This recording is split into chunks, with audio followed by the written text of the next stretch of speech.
सुनर दाइले कलम गरेर मेरो घरमा लिचीको बिरुवा रोपिदिँदै हुनुहुन्छ है त।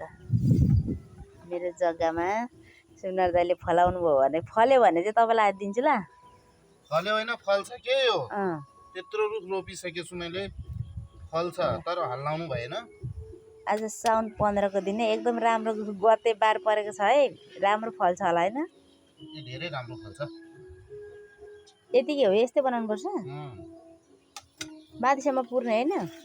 त्यसलाई अब पुर्नु अहिले बसन्तले कोटिएर हेरेको थियो फेरि म पनि हेर्छु होला। हेर्नु भने फल्दैन म पनि हेर्छु होला।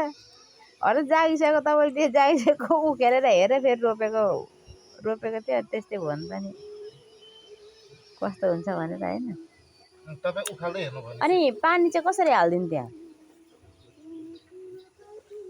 पाइप आउँछ आउँदैन तपाईँको? आउँछ नि पाइप आउँछ नि सरल माथि भिजाउनु हल्का माथिबाट भर्र नहाल्नु अनि हैन यसलाई सरल तल भिज्ने यो त जम्दैन नि त यसलाई हैन सुरु पिएसम्म थप थप थप बिस्तारै हाल्नु 3 दिनसम्म हाल्नु न राति